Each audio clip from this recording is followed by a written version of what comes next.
It's Ladybird! Ladybird, Ladybird! It's Ladybird 2012. Yes, I've had a letter from Places for People saying the government next year are going to introduce a spare room tax. So if you have a spare room, you'll get 13% less housing benefit, and you'll have to make that up or move to smaller accommodation. Now, I don't want to move from my flat. I mean, my spare room, as you can see, this is my spare room that I'm in now. I use it as an office for my writing and, um,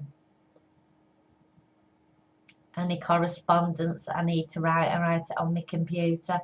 I use it as an office, and I'm really happy here in this flat. It's 5 minutes to the nearest bus stop.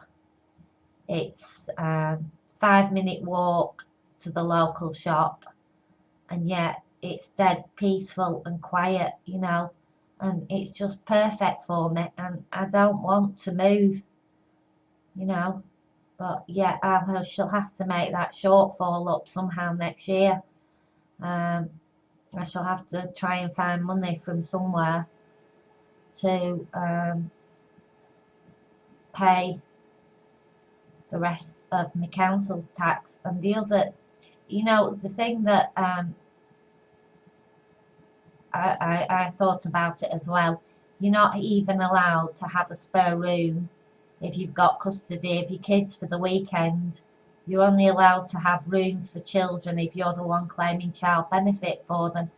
Well, it's penalising divorced men again, isn't it? We've got the CSA on the backs, which I understand that men should have to pay for the children, should contribute something to the upbringing of the children. But the CSA doesn't always take into account the living expenses of the man, and they leave him, a lot of people who are working, divorced men, find it very hard to cope paying their own bills and paying money to the CSA as well. And now, they're not allowed, if they're on benefits, they're not allowed to have a spare room for when they've got custody of the children or for the weekend or whatever, which I think is a bit unfair. Anyway, I know they've got to save money somehow, the government, but the other thing they're doing as well is they're going to pay your housing benefit to you rather than paying it straight to the housing benefit company.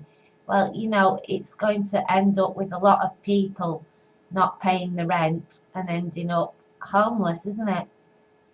If your money goes straight to the housing company who you rent your house off, your rent's paid then, don't you? Your rent's paid and you don't need to worry about it. But if it's going straight into your bank account, it means you have to budget more carefully, doesn't it, to make sure your rent's paid. And I don't think it's a good idea, really. But anyway, yes, and my Hearing Voices handbook, which is up for free at the moment, has been downloaded 69 times on Amazon.com. I don't know how many countries Amazon.com covers. 16 downloads on Amazon.co.uk, 1 download in Denmark, and 1 download in France. So I'm a cosmopolitan author, aren't I? I put Spider Fairy's Diary up last night and I've only had 1 download in the UK.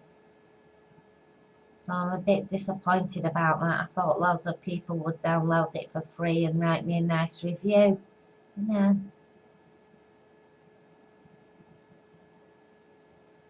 I hope some of the people who've downloaded my Voice Hearers Handbook for free, I hope they see it to write a review for me. on the review page since they've downloaded it for free. I don't know whether they will or not. Anyway, yes, that's my little gripe for today.